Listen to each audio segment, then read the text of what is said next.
In today's video, I want to talk about why decluttering tips sometimes don't work, and if you want to not only declutter your home but also change your life for the better through decluttering, then I'll tell you what, in my opinion, you need to pay attention to.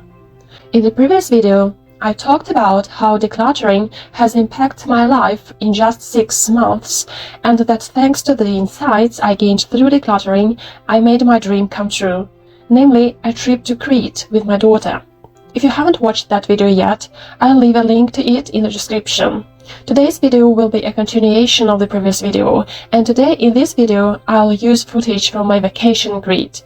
I hope it can inspire you to improve your life through decluttering. The topic of decluttering and minimalism is very popular today. There is a lot of information on the internet about various methods of decluttering. If you have been interested in the topic for a long time, then you have probably seen a lot of advice on how to declutter quickly and cheerfully. For example, methods like 10 things to ditch right now, or 10 things your wardrobe doesn't need, or 20 things in a week, and so on. For some people who apply such methods, the process goes easily and quickly, and they get great results. But for others, none of these methods work, because it's hard to decide whether to keep or get rid of a certain item. For those people, it's pretty tough to find even 10 things to get rid of. And even if it works, things soon pile up again and the mess returns. Why does it happen? First, we need to figure out what type of mess we are talking about. Clutter can be chronic, where mess on open surfaces and mess in cabinets, containers, etc. are constant. I'm not referring to the temporary clutter that occurs in any home, even where storage systems are well organized and which can easily be eliminated through regular cleaning. This video and my channel as a whole is about how to get rid of chronic clutter like mine. We are all different, and the reasons for the clutter can also be different, and there can be many reasons. At the same time, they can also be intertwined with each other, and depending on your reason for clutter, or a combination of reasons, a certain method will suit you or not. Because first, you need to understand what is the reason for the clutter in your home, and then plan how you need to declutter and where to start. Let's look at some possible causes of chronic clutter. We can start looking at practical reasons. The first one is that there is no organized storage system. If you don't know how to organize your home storage space and you don't have a system for storing things that works for everyone in the family, then cleaning takes a lot of time and effort, which can lead to a mess. Sometimes we leave items in plain sight as a reminder of what needs to be done. For example, I can put pants with a hole somewhere in plain sight so I don't forget that the hole needs to be mended. Or a child can throw clothes on the floor in the hallway because he can't reach the hanger, or worn but not completely dirty clothes are lying on chairs because we haven't thought about where to store them. The next practical reason is that things don't have their own place. In this case, we put the item away somewhere, then forget where we put it, and have to look for it later or buy another one if we can't find it. For example, incoming mail may end up in the hallway, or on the kitchen counter, or on the desktop because we don't have a specific permanent place for it. And this reason echoes the first one, because in the example with mail, not just a place may be needed, but also a storage system. For example, some papers you may put in the trash bin right away, some you will need in the future, and some papers are things that need to be done soon and cannot be forgotten, so they may need a special place. The next practical reason is inconvenient storage. It is important to remember that the motivation to take something is always higher than to put it back. Sometimes we deliberately leave something in plain sight so that it can be found easily and quickly when needed. For example, a package of wet wipes if you have children or grandchildren. But we cannot keep all stuff in plain sight and at hand. But we can think about where and how our things can be stored so that they can be easily put back. For example, I have a folder for documents in a cabinet in my small home office, but I have accumulated things in front of the cabinet doors, and in order to open the cabinet, I first need to move this stuff. For me, it's easier to just put these papers on the desk in a pile. The result is a mess on the desktop. Another practical reason is when there is more stuff than space at home and things simply do not fit into closets and other storage areas, such as when washed clothes do not fit into the wardrobe, or when purchased groceries do not fit into the refrigerator or kitchen cabinet, because these closets and cabinets are already occupied with things and food that we don't need. It's easier to eliminate the practical causes of disorder than the psychological reasons that I will talk about a little later in this video. And therefore, you can start decluttering your home by fixing practical issues first. The solution here will be to sort things, develop a storage system, organize the space. If there are too many things, then the solution will be to minimize the amount of the things. The next category of reasons for clutter is external circumstances. These reasons are more difficult to combat than practical ones. One thing to consider is that decluttering is rarely the number one priority in our life. If there are other important things to do, decluttering always takes a backseat. For example, if you've got a baby or new family, or you have a long renovation, then cleaning takes a backseat, and clutter can gradually build up over time. When we moved into our house, I experienced several of these factors at once. Namely, I moved in with my husband in a new house.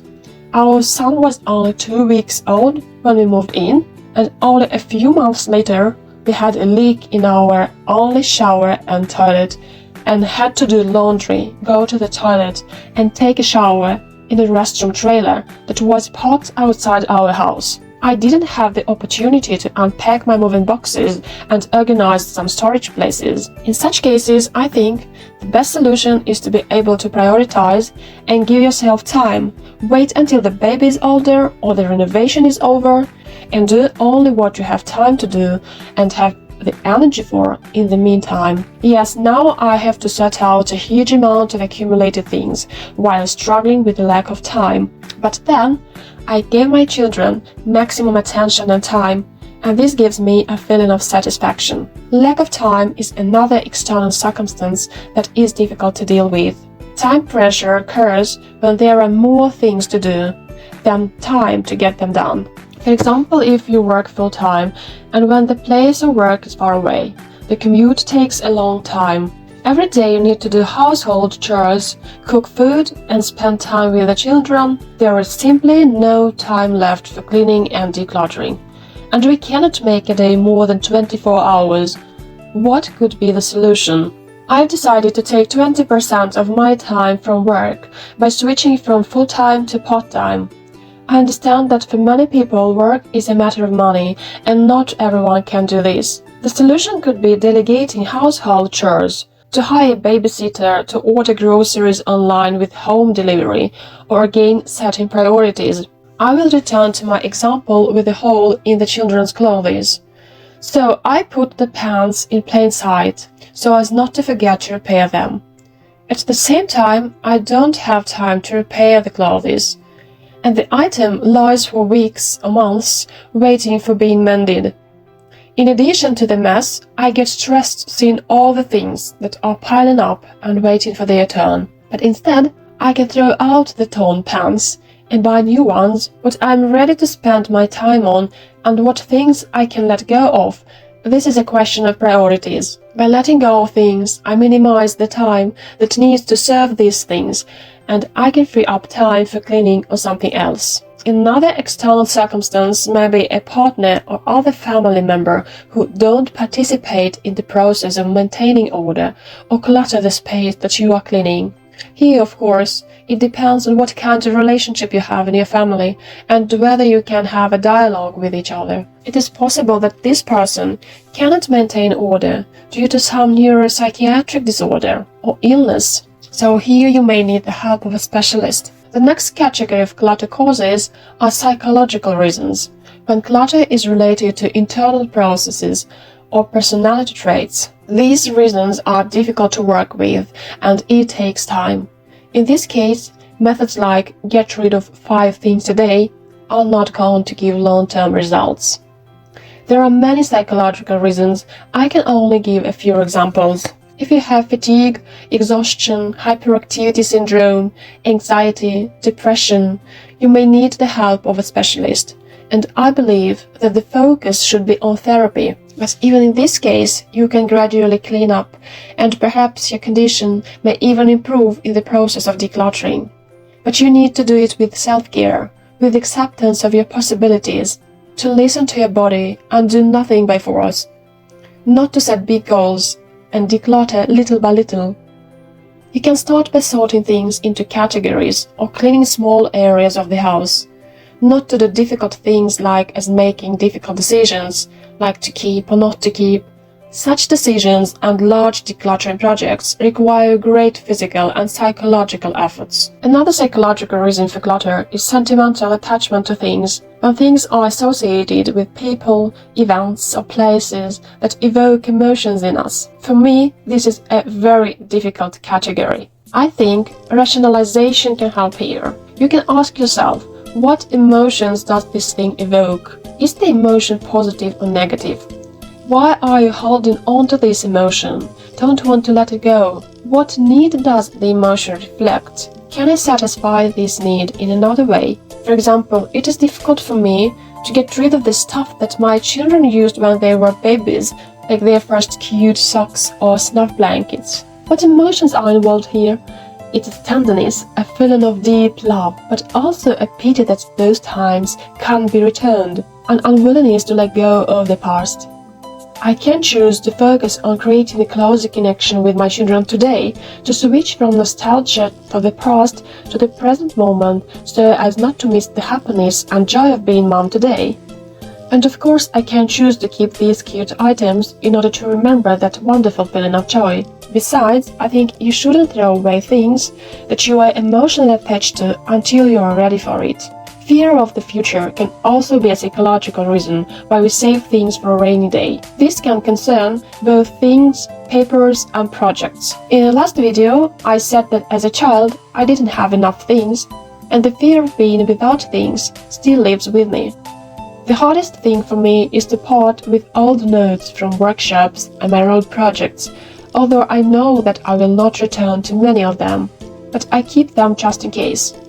I'm not going to talk more about it today because I will return to this point in one of my next videos. The next psychological reason for clutter can be the fear of change, because when cleaning and decluttering, you may need to say goodbye to the past. You will have to make decisions that can cause a feeling of loss of security and confidence in the future. When, thanks to decluttering, I realized that I was postponing my life and bought a trip to Crete, I felt very uncomfortable and scared. I have never traveled alone with a child to a foreign country. I doubted until the flight. We are always more accustomed to living in a comfort zone, even if this comfortable environment is a mess. Decluttering implies going beyond the comfort zone. The next reason for clutter is perfectionism. When I mentioned this in the last video, I was told in the comments that a perfectionist can't have such a mess at home as I have. But this is not true. A perfectionist lives by the principle of either all or nothing. For example, if I can't do it perfectly, then I won't even start. However, as I said before, if you are decluttering, be prepared to become a different person. Now I understand that it's better to do it somehow, but do it, start this process, than to wait for tidiness to suddenly happen on its own in the wonderful future. Perfectionism is closely related to the delayed life syndrome, which I talked about last time. If you are interested to learn more about the syndrome, you can find a link to the video in the description. And the last psychological reason I want to mention is unclear goals and priorities. I want to discuss this reason in more detail in a separate video, because unclear goals and priorities make the process of parting with things more difficult.